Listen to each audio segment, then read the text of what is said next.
Nathaniel Cointon avait 36 ans et jusqu'au jour où il est rentré de son dernier déploiement à l'étranger, il croyait que son mariage était la seule chose dans sa vie construite sur des bases solides.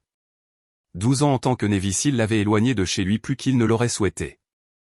Mais chaque dollar qu'il renvoyait, chaque fête manquée, chaque période de silence de 11 mois, il les endurait parce que Brianna l'attendait.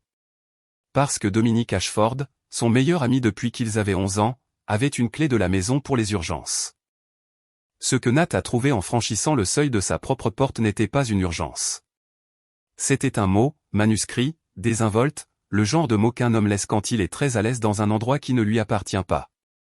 Et puis Dominique a commis l'erreur qui allait tout lui coûter. Il a regardé l'homme qu'il volait depuis 14 mois et a décidé qu'il pouvait l'intimider. Il s'est avancé. Il a lancé un défi. Il n'avait aucune idée de qui il avait en face de lui. Ce qui s'est passé dans cette allée a duré 11 secondes. Ce qui a suivi allait prendre tout ce qui restait à Dominique. Avant de nous plonger dans l'histoire, commentez pour nous dire d'où dans le monde vous nous regardez et abonnez-vous, car l'histoire de demain est une que vous devez absolument entendre. Le soleil de fin d'après-midi peignait de longues ombres sur les rues de la banlieue d'Atlanta alors que Nathaniel Cointon guidait sa voiture de location à travers des quartiers familiers. 11 mois semblaient à la fois hier et une éternité. Le rythme discipliné du déploiement avait le don de déformer le temps de cette manière. Maintenant, enfin chez lui, il sentait le poids de son équipement de service remplacé par la simple présence de vêtements civils et la promesse de permanence. Il observait tout avec l'attention discrète que 12 ans en tant que SEAL avait gravée dans sa mémoire musculaire. Des vélos d'enfants laissés dans les allées, des arroseurs créant des brumes irisées dans la lumière dorée, une femme promenant son chien qui lui a souri et fait un signe de la main en passant. C'était la vie pour laquelle il avait travaillé si dur afin de s'y faire une place. La climatisation de la voiture de location bourdonnait doucement tandis que son esprit dériva vers Brianna. 8 ans de mariage, dont la majeure partie passée séparés, mais d'une manière ou d'une autre, ils avaient réussi. Il se souvenait du jour où ils s'étaient rencontrés au barbecue de son cousin, son rire résonnant à travers le jardin, ample et sincère. Elle portait une robe d'été jaune, sa confiance rayonnant comme le soleil. À 27 ans, il n'avait jamais rencontré quelqu'un d'aussi sûr de soi, d'aussi complètement à l'aise dans sa peau.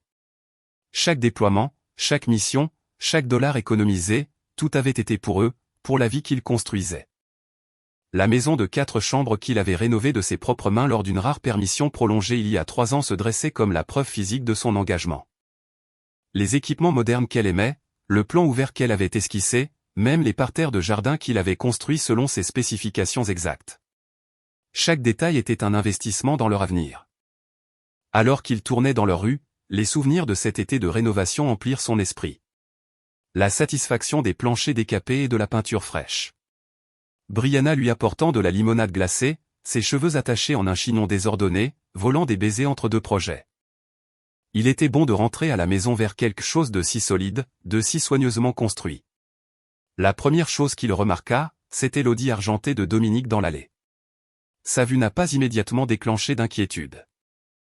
Dominique avait été une constante dans leur vie depuis qu'ils avaient 11 ans, courant sauvagement dans leur quartier d'Augusta. Ils avaient grandi ensemble, tout partagé, des déjeuners à l'école aux grandes étapes de la vie. Lorsque Nat avait été déployé la première fois, il avait donné une clé de la maison à Dominique, lui faisant confiance pour garder un œil sur les choses et être là pour Brianna si elle avait besoin de quoi que ce soit. Nat se gara derrière l'audi, attrapa son sac de sport sur le siège arrière et s'approcha de la maison avec les pas silencieux qui étaient devenus une seconde nature. La lumière de fin d'après-midi filtrait à travers les fenêtres de devant, projetant des rectangles chauds sur les parquets qu'il avait installés lui-même. La maison sentait le café et les bougies à la lavande que Brianna adorait. La cuisine attira d'abord son attention, non pas à cause d'un bruit, mais à cause du silence. 2 tasses de café se trouvaient sur le comptoir en granit, encore chaudes au toucher lorsqu'il posa sa main sur la céramique. Les lunettes de lecture de Brianna étaient posées à côté de son agenda ouvert, les pages couvertes de son écriture soignée. Mais c'est une autre écriture qui le fit s'arrêter. Des lettres majuscules et grâce à l'encre noire qu'il reconnaîtrait n'importe où. Dimanche, même heure. J'apporterai le dîner. Nat resta complètement immobile, relisant ces mots, leur désinvolture, leur certitude confortable. Ce n'était pas le mot de quelqu'un qui passe voir la femme d'un ami. C'était le mot de quelqu'un qui s'était approprié l'espace, qui s'attendait à revenir, qui savait que sa présence était attendue et bienvenue. Avec le même mouvement précis qu'il utilisait pour documenter les emplacements de cibles, Nat sortit son téléphone et photographia le mot. Il ajusta l'agenda pour qu'il soit exactement comme il l'avait trouvé, positionna les lunettes de lecture sous le même angle. Rien de dérangé, rien de révélé. Dans la salle de bain des invités, il se passa de l'eau froide sur le visage, se regardant dans le miroir. Son reflet montrait ce qu'il montrait toujours, un homme aux émotions contenues, aux réactions mesurées, aux calculs prudents. 12 ans de formation s'il lui avait appris que les réactions initiales servaient rarement de bons objectifs. La collecte de renseignements venait en premier, toujours. Il s'essuya le visage avec une serviette, la raccrocha parfaitement droite et sortit de sa maison avec le même silence qu'il y était entré. La voiture de location démarra avec un ronronnement silencieux. Il recula de son allée, dépassant l'Audi de Dominique, et dirigea la voiture vers le Marriott qu'il avait croisé en venant. Son téléphone pesait lourd dans sa poche. Le numéro de Brianna, celui auquel il avait envoyé des SMS quotidiennement pendant 8 ans, restait intact. Dans sa chambre d'hôtel, toujours dans ses vêtements de voyage, Nat tenait le téléphone dans sa main, n'appelant pas sa femme, ne bougeant pas, juste assis dans l'obscurité grandissante alors que le soleil se couchait sur Atlanta. La lumière du matin filtrait à travers les rideaux de l'hôtel, trouvant Nathaniel Cointon déjà éveillé, assis au petit bureau avec un bloc-notes devant lui. Il avait dormi peut-être 3 heures, mais son esprit était clair. La liste qu'il avait faite pendant la nuit était précise, méthodique, exactement ce que quiconque le connaissant aurait attendu. Pas d'explosions émotionnelles, pas de gribouillis désespérés, juste des objectifs numérotés et propres, écrits dans ces lettres majuscules caractéristiques. Il prit son téléphone et appela Victor Reyes. Leur histoire commune signifiait que la conversation pouvait être brève et efficace. Victor avait été là lors des pires fusillades, des plus longues surveillances, des extractions les plus délicates. Il savait lire entre les lignes de Nat. « J'ai besoin d'yeux sur ma maison pour les prochaines 48 heures, dit Nat quand Victor répondit. Discret, professionnel.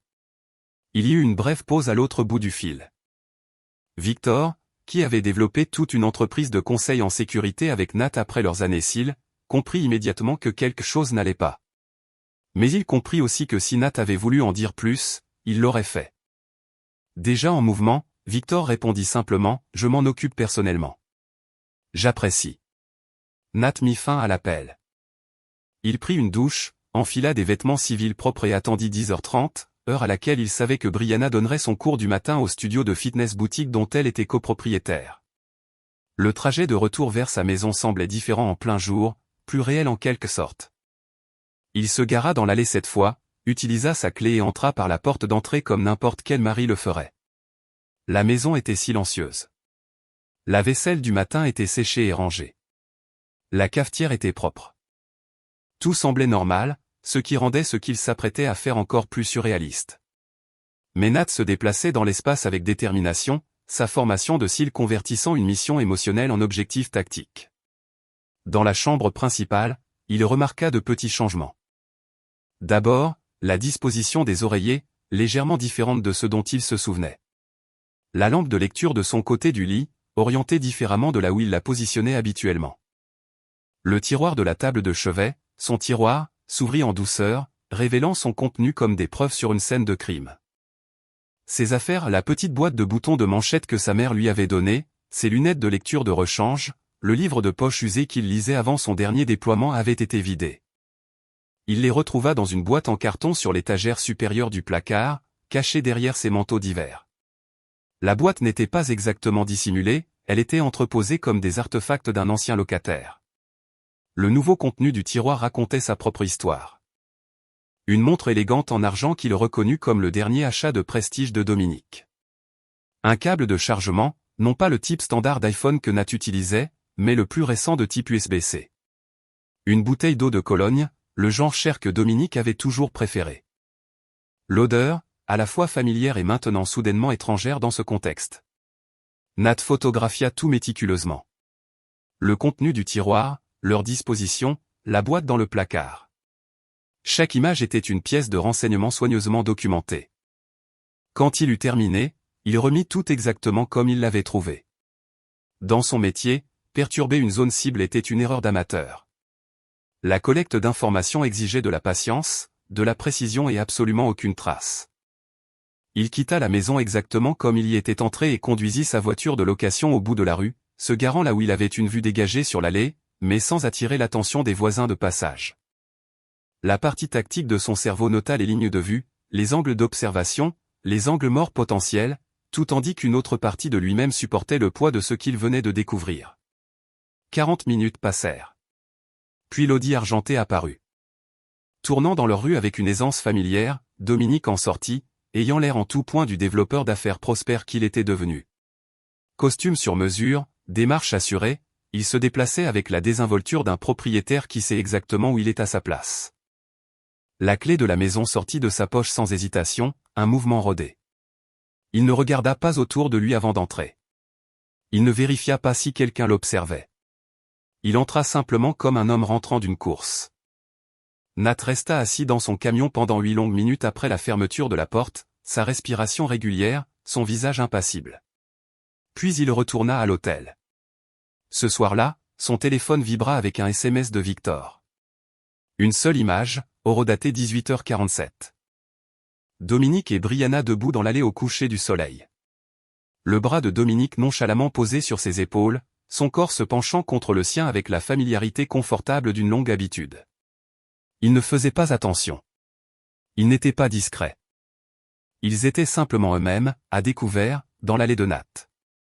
Nat regarda l'image pendant un long moment, son visage illuminé par la lumière bleue de l'écran de son téléphone alors que l'obscurité s'installait dans la chambre d'hôtel. Le soleil du matin projetait de longues ombres sur l'allée de Nat alors qu'il se garait derrière l'Audi argenté de Dominique. Il resta assis un instant, les mains toujours sur le volant, contemplant la vue familière de sa propre maison, les parterres de fleurs qu'il avait aidé Brianna à planter il y a 3 étés, la couche de peinture fraîche sur les volets du printemps dernier. Tout semblait exactement comme il se devait, ce qui rendait l'anormalité de la situation encore plus frappante. Il sortit de son camion, ses mouvements mesurés et délibérés. Le poids de sa clé de maison semblait différent dans sa main maintenant, non plus un symbole de retour, mais un outil de confrontation. La serrure tourna en douceur, la porte s'ouvrit sans un bruit. Les vieilles habitudes d'entrée silencieuses, encore ancrées après des années d'entraînement. Dominique se tenait dans le salon, le dos à l'entrée, regardant quelque chose sur son téléphone. Au son des pas, il se retourna et pendant une fraction de seconde, Nat vit quelque chose traverser son visage. De la culpabilité peut-être, ou du calcul. Mais cela disparut rapidement, remplacé par un sourire lent et incrédule qui n'atteignait pas tout à fait ses yeux. Nat, mec, je ne savais pas que tu étais de retour. La voix de Dominique portait son charme habituel, mais il y avait une tension sous-jacente maintenant. Quelque chose de tendu et de défensif. C'est ma maison, Dom, la réponse de Nat était calme, contrôlée. Il resta près de l'entrée, sa posture détendue mais alerte. La posture d'un homme qui avait appris à lire les situations avant qu'elles ne dégénèrent.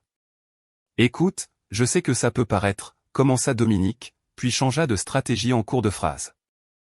Tu as été absent longtemps, mon frère. Les choses ne sont pas exactement ce que tu pourrais penser. Dis-moi ce que je pense.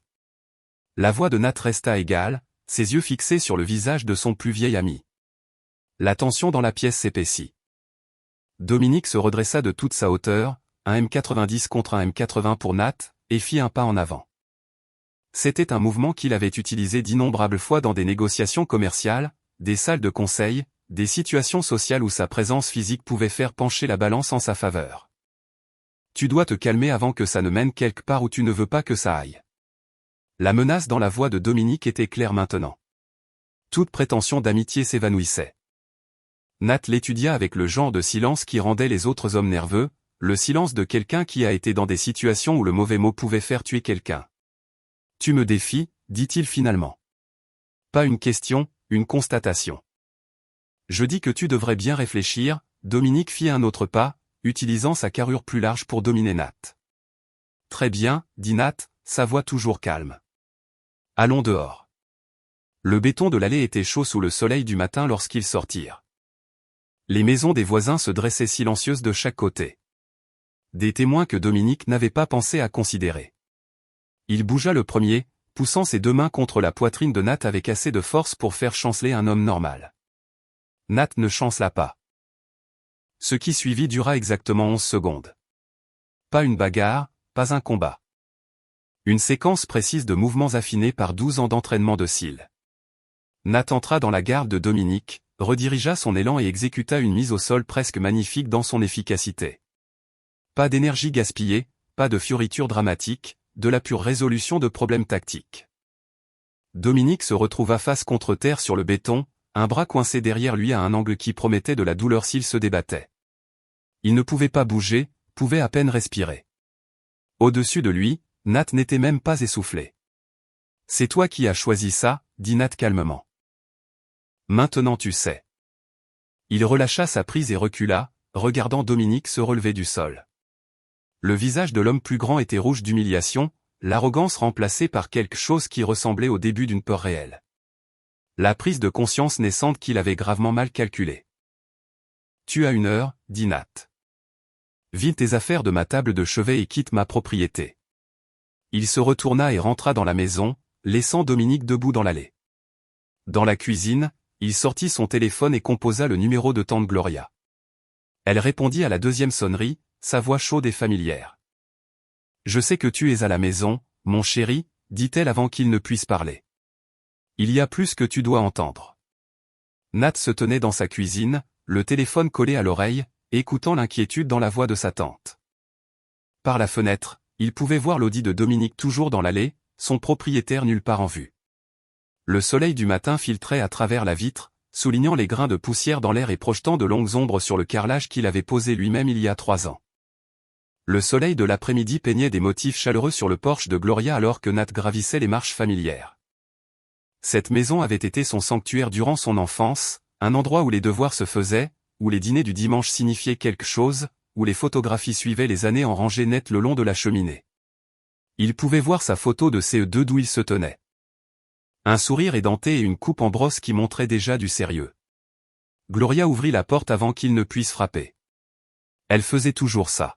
« Viens ici, mon chéri, » dit-elle, le serrant dans une étreinte qui sentait l'extrait de vanille et la sagesse. Sa silhouette était plus petite qu'il ne s'en souvenait. Le temps avait cette façon de faire, mais ses yeux étaient aussi vifs que jamais quand elle se recula pour le regarder. « Laisse-moi te nourrir d'abord, » dit-elle, se dirigeant déjà vers la cuisine. Ce n'était pas une demande. Chez Gloria, les conversations difficiles se faisaient le ventre plein. C'était la règle. La cuisine était exactement comme il s'en souvenait. Des rideaux jaunes filtrant la lumière, des casseroles en cuivre suspendues à leur place précise, le doux bourdonnement d'un réfrigérateur qui avait probablement mérité sa retraite 3 fois. Gloria se déplaçait avec une efficacité rodée, sortant des récipients de nourriture qu'elle avait clairement préparés à l'avance. « Assieds-toi », ordonna-t-elle, posant une assiette de poulet et de boulettes devant lui.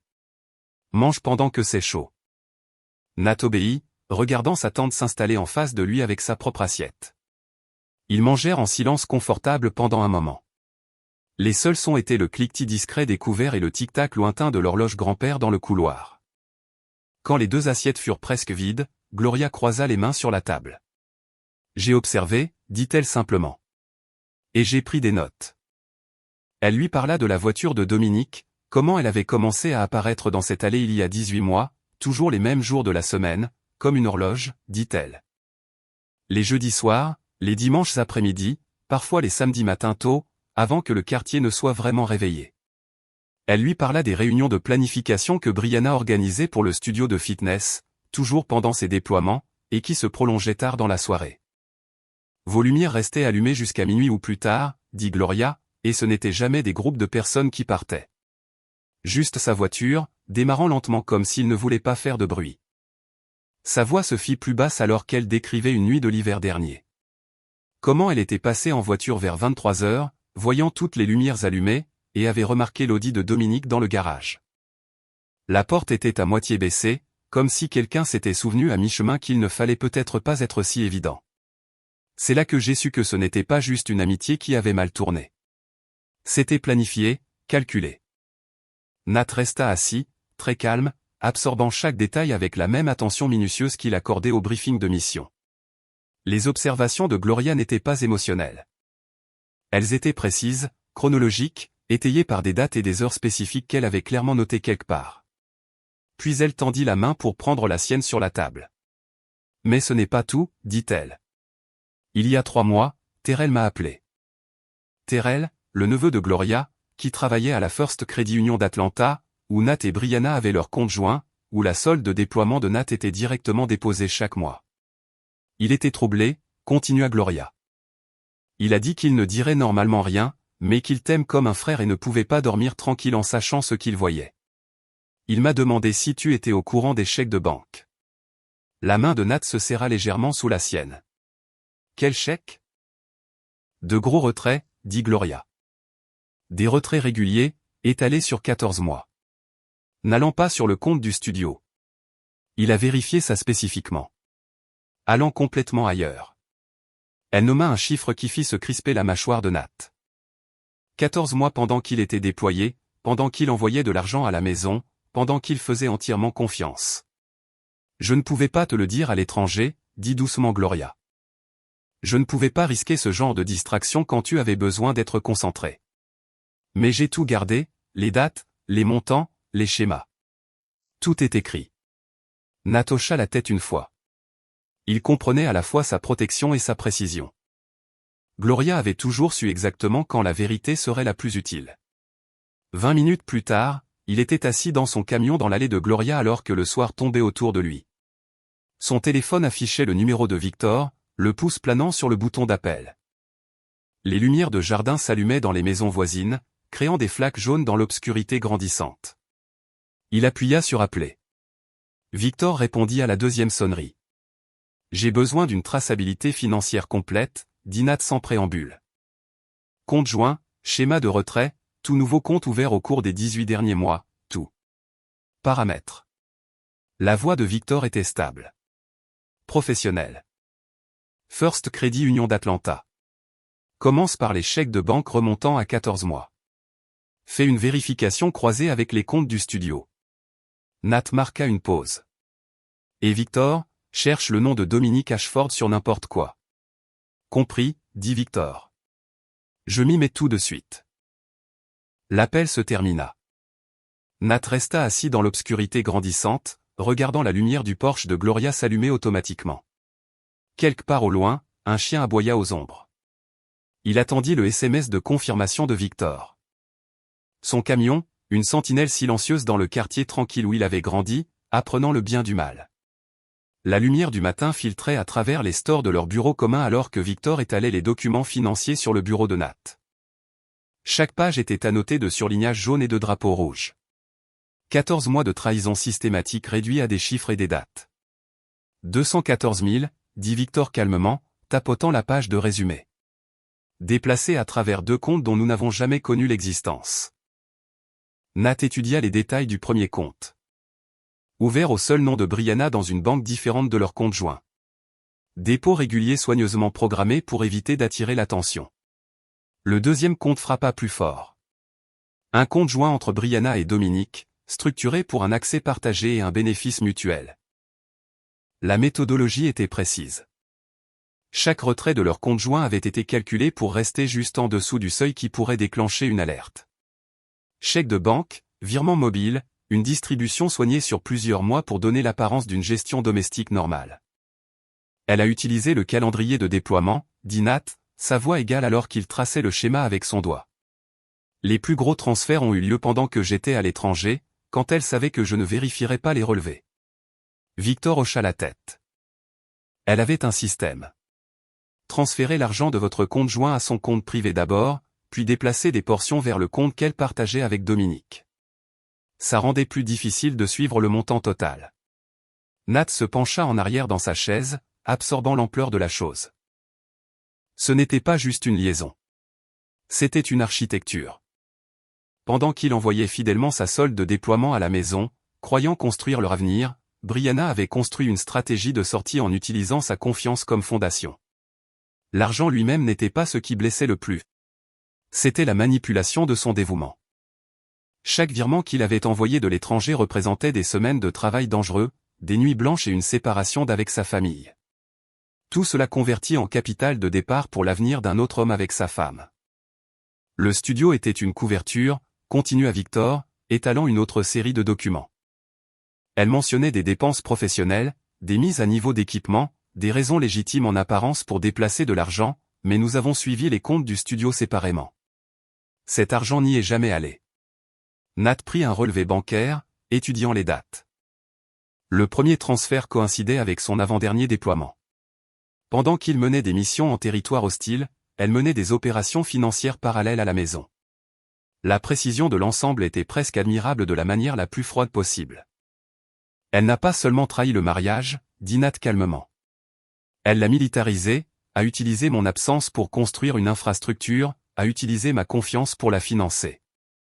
Victor observa attentivement son ami. En 12 ans de service militaire ensemble, il n'avait jamais vu Nat vraiment ébranlé.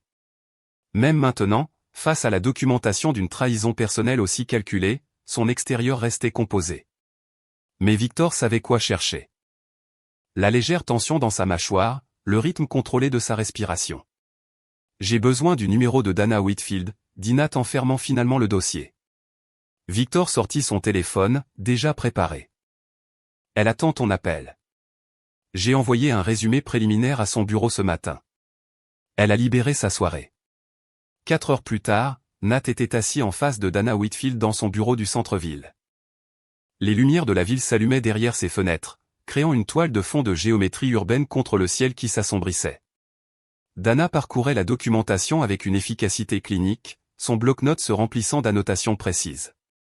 Dissimulation frauduleuse d'actifs matrimoniaux, dit-elle en levant les yeux des papiers.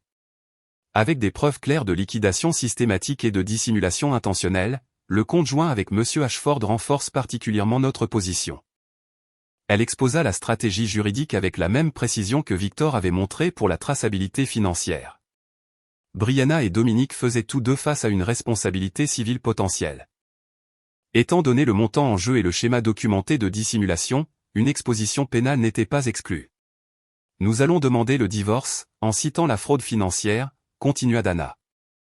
Les plaintes pour dissimulation d'actifs seront déposées simultanément. L'implication de M. Ashford en tant que complice nous donne un levier supplémentaire. Sa réputation professionnelle devient un dommage collatéral dès que cela devient public. Nat regardait la ville bouger sous eux. Des voitures traversant les intersections, des gens marchant avec détermination, des vies continuant leurs rythmes ordinaires tandis que sa propre réalité basculait sur son axe. « Dans combien de temps pouvons-nous agir » demanda-t-il. « Je peux avoir tout déposé d'ici vendredi » répondit Dana. « Nous coordonnerons la signification des actes pour un impact maximal. Compte tenu de la documentation que vous avez fournie, nous opérons depuis une position d'avantage tactique complet. » Nat se leva, rassemblant sa copie des dossiers. La ville continuait sa danse nocturne au-delà des fenêtres, ignorant que dans ce bureau silencieux, les mécanismes de la conséquence étaient en train de se mettre en marche. La soirée s'installa sur Atlanta comme une couverture chaude, les lampadaires projetant de douces ombres sur les routes familières. Lorsque Nat composa le numéro de Brianna, il laissa sonner 2 fois avant qu'elle ne réponde, sa voix portant cette note de chaleur étudiée qu'elle avait perfectionnée au fil de leurs années ensemble. « Je suis rentré, » dit-il, gardant son ton léger et égal. « Je pensais qu'on pourrait peut-être dîner ce soir. Juste nous deux. Parler de tout. De notre avenir. » Il y eut une brève pause sur la ligne, le son d'elle en train de réfléchir, de calculer. « Bien sûr, » répondit-elle, égalant sa chaleur. « Je vais préparer quelque chose de spécial. 20 heures. »« Parfait, » dit-il, et il mit fin à l'appel. La maison avait l'air exactement comme il l'avait laissée ce matin. La voiture de Dominique était notablement absente de l'allée. À l'intérieur, Brianna avait transformé leur salle à manger en ce qu'elle imaginait clairement être un cadre parfait pour la réconciliation. Des bougies vacillaient sur la table, projetant des ombres intimes sur les murs. La belle vaisselle était sortie. Les assiettes de mariage qu'ils utilisaient rarement. Elle avait même sorti les verres à vin en cristal, un cadeau de mariage de sa mère. Elle l'accueillait avec une étreinte prudente, son parfum familier et délibérément appliqué. Elle avait choisi une robe qu'il avait un jour complimentée, ses cheveux coiffés comme il le préférait. Tout était calculé pour un effet maximal. « J'ai fait ton plat préféré » dit-elle en le conduisant à table. « Le poulet au romarin et ses pommes de terre rôties que tu aimes tant. » Nat s'installa dans sa chaise, la regardant servir la nourriture avec une grâce étudiée. Ses mouvements étaient fluides, confiants, une performance qu'elle avait affinée au fil d'innombrables dîners et rassemblements sociaux. Elle avait toujours su exactement comment se présenter à n'importe quel public. « Le studio doit bien t'occuper » dit-il en coupant le poulet parfaitement cuit. Comment avance la recherche du nouvel emplacement? Brianna se lança dans un compte-rendu détaillé des visites de propriété et des demandes de permis. Nat écouta attentivement, notant comment elle évitait de mentionner des dates spécifiques ou des détails financiers. Elle était douée, chaque déclaration techniquement vraie, mais soigneusement choisie pour éviter de révéler le tableau complet. « Et ta sœur » demanda-t-il, orientant la conversation vers la famille. « Comment gère-t-elle le nouveau bébé ?» Cela suscita un autre flot d'informations. Des nouvelles de la famille et des observations sociales, toutes livrées avec juste la bonne dose d'intimité et de détails désinvoltes. Elle construisait un récit de vie normale, de stabilité et de connexion. S'il n'avait pas vu les relevés bancaires ce matin-là, il l'aurait presque cru. Ils étaient à mi-chemin du dessert, un gâteau au chocolat fait maison qu'elle savait qu'il appréciait, quand son téléphone vibra. Elle jeta un coup d'œil à l'écran, une lueur fugitive traversa son visage avant qu'elle ne la dissimule. « Désolée » dit-elle en se levant gracieusement. « Je dois prendre cet appel. C'est à propos du bail du studio. » Elle sortit sur la terrasse arrière, fermant la porte derrière elle. Les fenêtres de la cuisine étaient vieilles, leurs joints usés par des années de météo d'Atlanta. Nat n'eut pas besoin de tendre l'oreille pour entendre sa voix, portée clairement par l'air du soir. « Non, pas ce soir » dit-elle, son ton entièrement différent de celui qu'elle avait utilisé avec lui. Plus intime, plus réel. « Il vient de rentrer. Donne-moi 3 semaines. » 3 semaines. Le calendrier était fixé. Elle ne gérait pas une situation émotionnelle compliquée. Elle gérait un transfert de projet. Chaque dîner, chaque conversation, chaque performance soignée n'était qu'un moyen de gagner du temps jusqu'à ce qu'elle puisse exécuter sa transition finale. Nat prit une autre bouchée de gâteau alors qu'elle revenait à table, son sourire de nouveau en place. « Tout va bien avec le bail » demanda-t-il. « Juste quelques détails administratifs » dit-elle sans accroc. « Rien qui ne puisse attendre jusqu'à demain matin. » Il termina son dessert, complimentant sa cuisine avec juste la bonne dose d'appréciation. Ils discutèrent de ses plans pour l'entreprise de conseil en sécurité, de l'expansion prochaine de son studio, une conversation parfaitement normale entre mari et femme, à l'exception de toutes les choses qu'il ne disait pas. Quand il partit, elle le serra de nouveau dans ses bras, le retenant un instant de plus que nécessaire. « Je suis contente que tu sois à la maison » dit-elle doucement. Il conduisit jusqu'à l'hôtel en silence, les lumières de la ville défilant devant ses fenêtres. Sur le parking, il sortit son téléphone et composa le numéro de Dana. « Avance tout » dit-il quand elle répondit. « Dépose d'ici vendredi. »« Nous pouvons le faire » répondit Dana. Professionnelle et précise. « J'aurai les papiers prêts demain. » Il mit fin à l'appel et resta assis dans le parking sombre, les mains stables sur le volant, le moteur silencieux. À travers le pare-brise, il pouvait voir son reflet dans la façade vitrée du bâtiment. Un homme qui se ressemblait exactement, même si tout autour de lui se reconfigurait dans sa nouvelle réalité. La lumière du matin peignait des rectangles nets sur le bureau de la chambre d'hôtel de Nat alors qu'il organisait méthodiquement les documents que Dana avait préparés. De nouvelles demandes d'ouverture de compte de 3 banques différentes reposaient en piles précises, chacune nécessitant sa signature. Il les traita avec la même attention concentrée qu'il aurait accordée à un briefing de mission. Minutieux, délibéré, ne laissant rien au hasard. À 10 heures, il avait établi des comptes personnels distincts dans des institutions sans lien avec ses finances communes avec Brianna. Les représentants de la banque, sentant quelque chose dans son calme, traitèrent tout avec un minimum de questions. En 1 heure, il avait redirigé sa part des revenus de l'entreprise de conseil en sécurité vers des comptes auxquels lui seul pouvait accéder. Son téléphone vibra. Victor envoyait une autre série de photos de surveillance. Les images montraient la voiture de Dominique à la maison à des heures précises, les horodatage clairs et les métadonnées préservées. Une photo capturait Dominique transportant des courses par la porte d'entrée en utilisant sa propre clé. Une autre le montrait récupérant le courrier de leur boîte aux lettres, aussi nonchalamment que n'importe quel résident. Victor avait tout documenté avec une précision militaire. Preuve de cohabitation, avait expliqué Dana lors de leur réunion. Essentiel pour établir le schéma de tromperie et l'accès non autorisé à la propriété conjugale. Nat transféra les photos au bureau de Dana, puis ouvrit sa liste de contacts. Les appels qu'il devait passer maintenant étaient plus difficiles que n'importe quelle paperasse financière. Il commença par sa mère. « Maman » dit-il quand elle répondit. Je dois te dire quelque chose, et j'ai besoin que tu écoutes d'abord. Le silence de sa mère à l'autre bout du fil fut immédiat et complet. Elle avait toujours su quand attendre. Je demande le divorce, continua-t-il, sa voix stable. Tu entendras des détails bientôt, et ils ne seront pas simples. Je voulais que tu l'entendes de moi d'abord, avant que la version de quelqu'un d'autre ne te parvienne. Sa mère absorba cela avec la force tranquille qu'il avait héritée d'elle. Tu es sûr, demanda-t-elle finalement. Oui. Alors c'est ce qui compte, dit-elle. Le reste n'est que détail.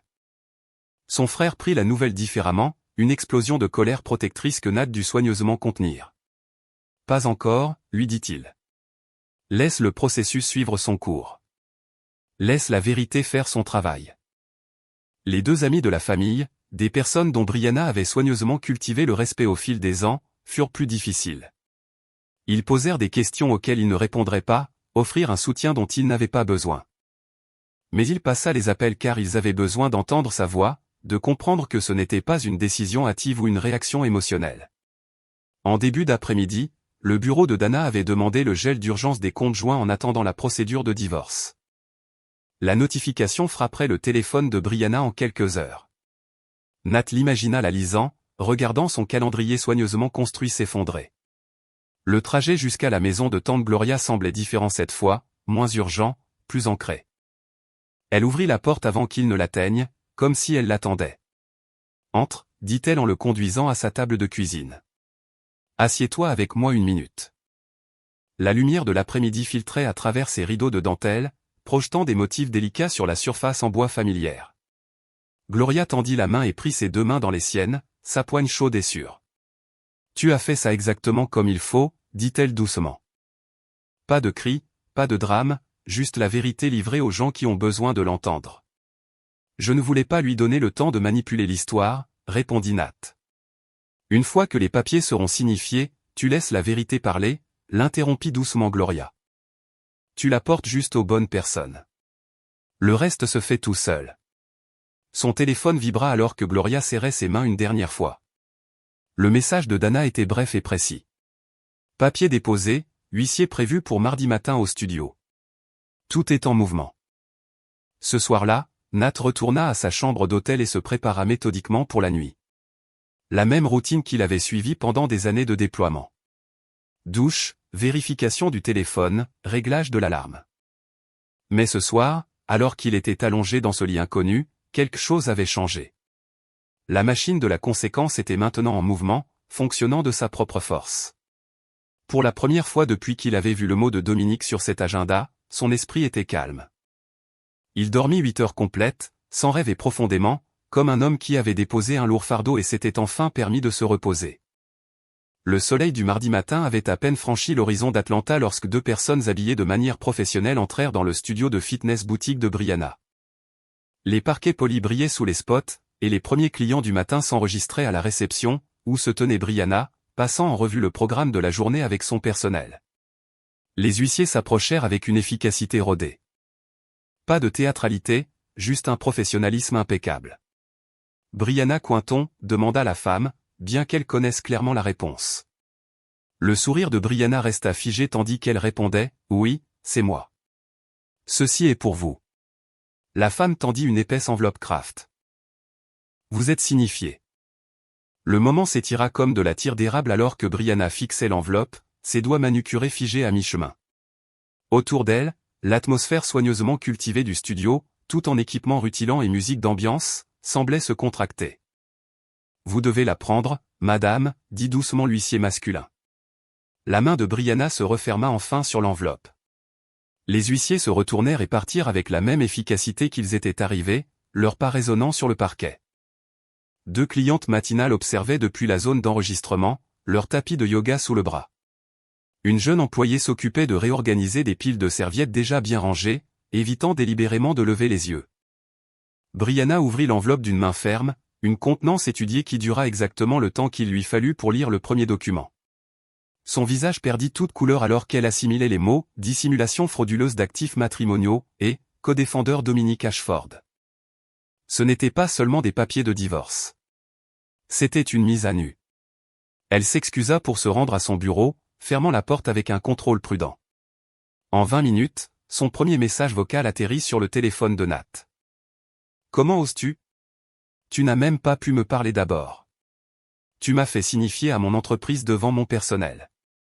Rappelle-moi immédiatement. » Le deuxième message vocal arriva 43 minutes plus tard, la colère remplacée par quelque chose de plus proche de la panique. « Nat, s'il te plaît, nous devons en discuter. Ces allégations, ce n'est pas ce que tu penses. Tu fais une erreur. S'il te plaît, rappelle-moi. S'il te plaît. » Nat écouta les deux messages depuis son bureau à l'entreprise de conseil en sécurité, le visage impassible. Il les transféra à Dana avec un bref SMS. Confirmation de réception de la signification. Sa réponse fut immédiate, documentée. Première date d'audience fixée. La journée se déroula avec une normalité méthodique. Nat assista à 2 réunions clients, examina les protocoles de sécurité pour un événement à venir et déjeuna avec Victor pour discuter d'un nouveau contrat. Ce n'est qu'en soirée que son téléphone s'illumina avec le numéro de Dominique. Il répondit à la 3e sonnerie. « Oui. Qu'est-ce que tu fous ?» La voix de Dominique n'avait rien de sa confiance habituelle. « Tu m'entraînes dans tes problèmes conjugaux maintenant. La documentation parle d'elle-même. Écoute. » Le ton de Dominique devint plus raisonnable, plus familier. La voix qu'il avait utilisée pour se sortir du pétrin depuis qu'ils étaient enfants. « Je sais que tu es en colère, mais rendre ça légal, public, on se connaît depuis 30 ans, mec.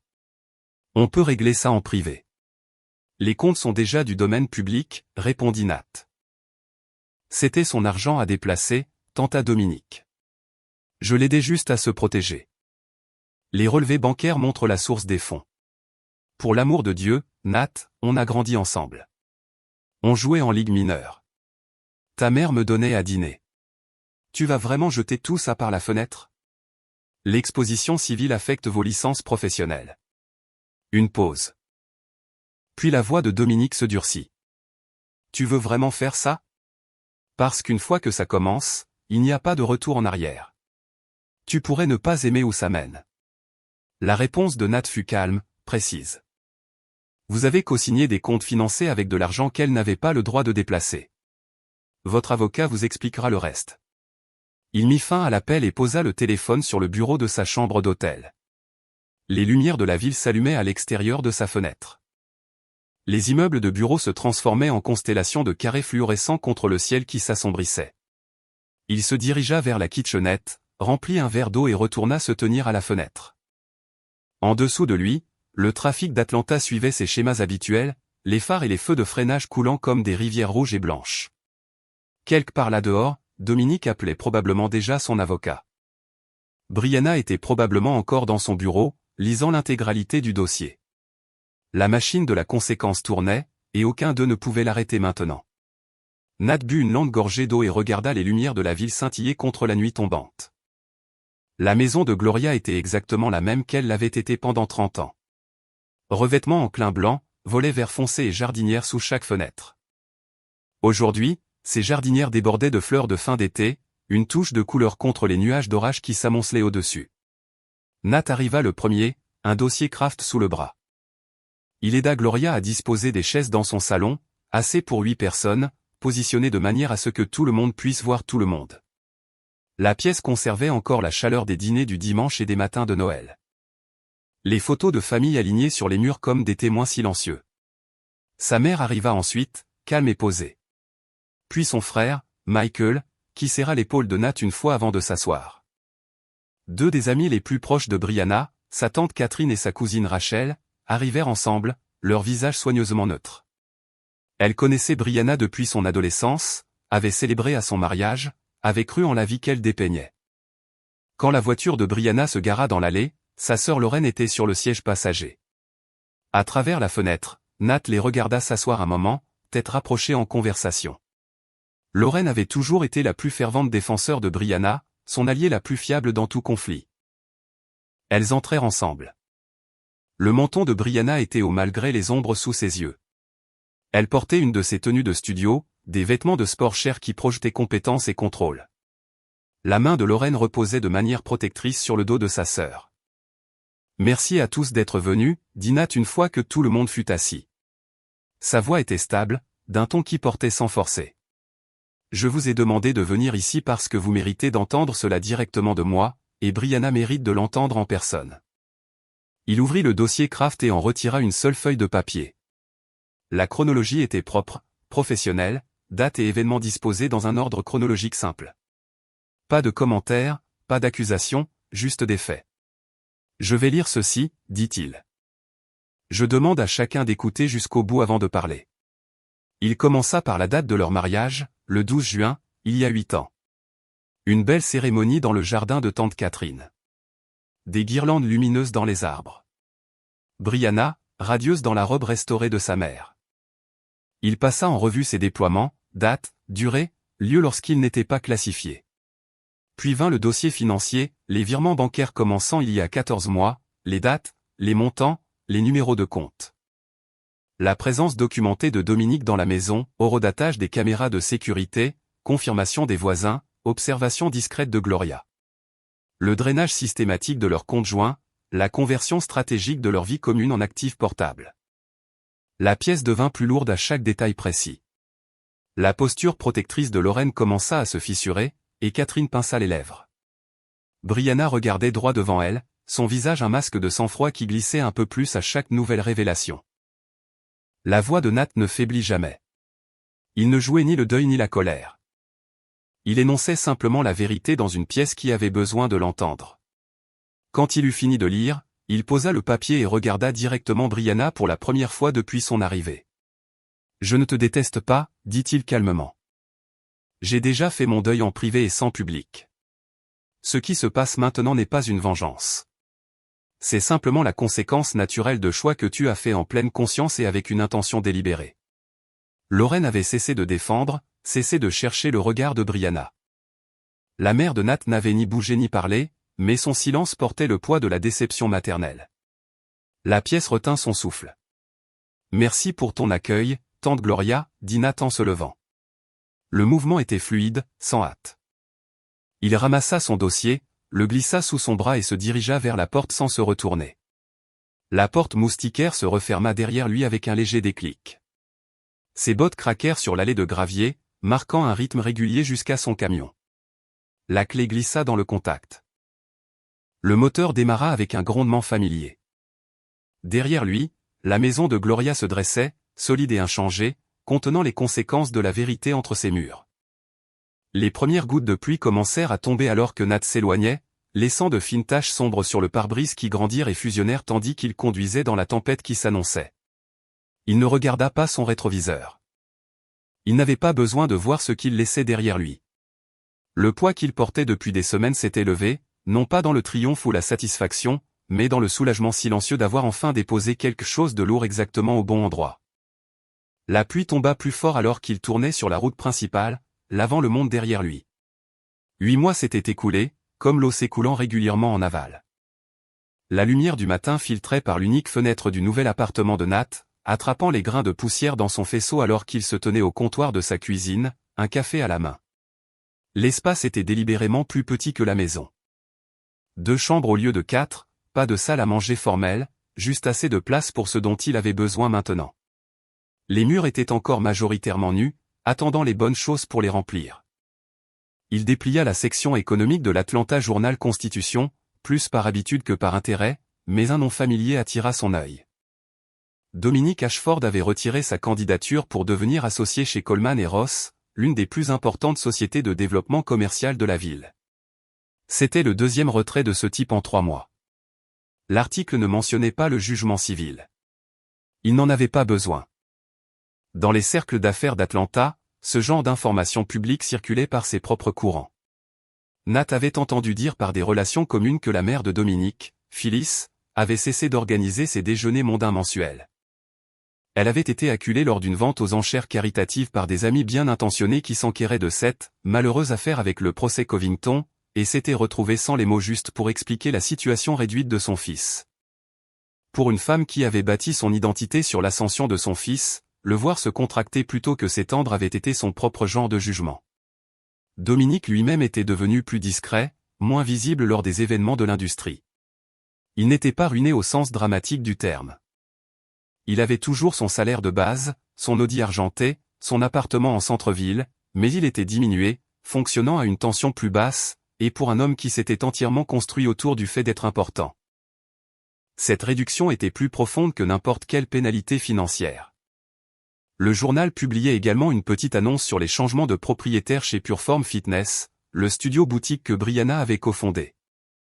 La restructuration forcée déclenchée par les procédures de recouvrement d'actifs avait laissé sa partenaire commerciale, Angela, avec une participation majoritaire. Tandis que la part de Brianna subissait un recouvrement partiel, Angela avait réussi à se distancier efficacement, présentant cela comme une réorganisation interne plutôt qu'une nécessité juridique.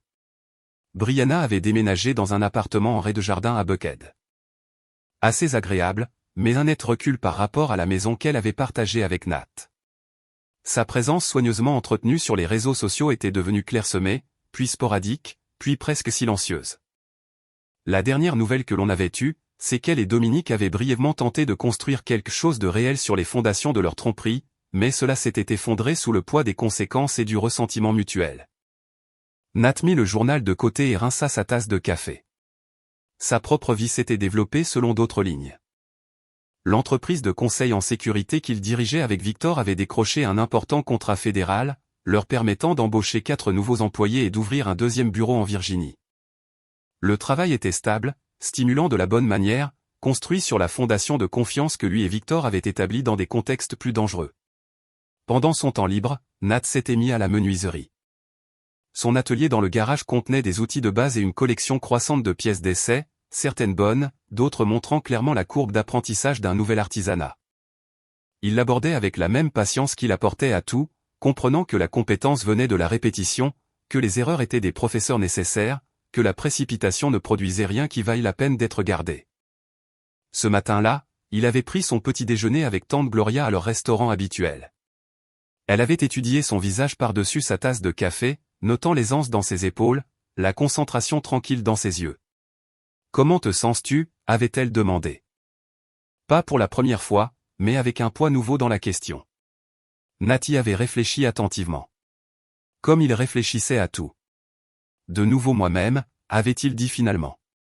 Comme si j'étais revenu à quelque chose. Gloria avait hoché la tête, comprenant ce qu'il voulait dire. Qu'il était retourné non seulement à lui-même, mais à la vérité de qui il avait toujours été. L'homme qui agissait délibérément, qui construisait des choses pour durer, qui comprenait que la patience était sa propre forme de pouvoir.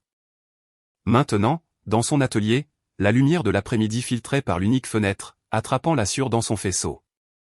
Nat passa la main sur le bord de la table basse qu'il construisait, cherchant les aspérités qui nécessitaient son attention. Son téléphone vibra sur l'établi. Un SMS de Victor à propos d'une nouvelle opportunité de contrat, quelque chose d'important qui nécessiterait une discussion en début de semaine prochaine. Nat jeta un coup d'œil à la notification, puis reposa le téléphone sans l'ouvrir. Il prit son bloc de ponçage et retourna à la surface de la table, se déplaçant avec une attention minutieuse le long du grain du bois. Le bois lui dirait ce dont il avait besoin s'il écoutait assez bien. Dehors, les voitures passaient dans la rue, transportant les gens à travers leurs propres histoires. À l'intérieur, il n'y avait que le rythme régulier du papier de verre sur le bois, la poussière captant la lumière, et la certitude tranquille que certaines choses ne pouvaient pas être précipitées. J'espère que vous avez apprécié celle-ci. Assurez-vous d'aimer la vidéo et de vous abonner pour ne pas manquer la prochaine histoire. J'en ai sélectionné 2 autres pour vous que je pense que vous aimerez vraiment.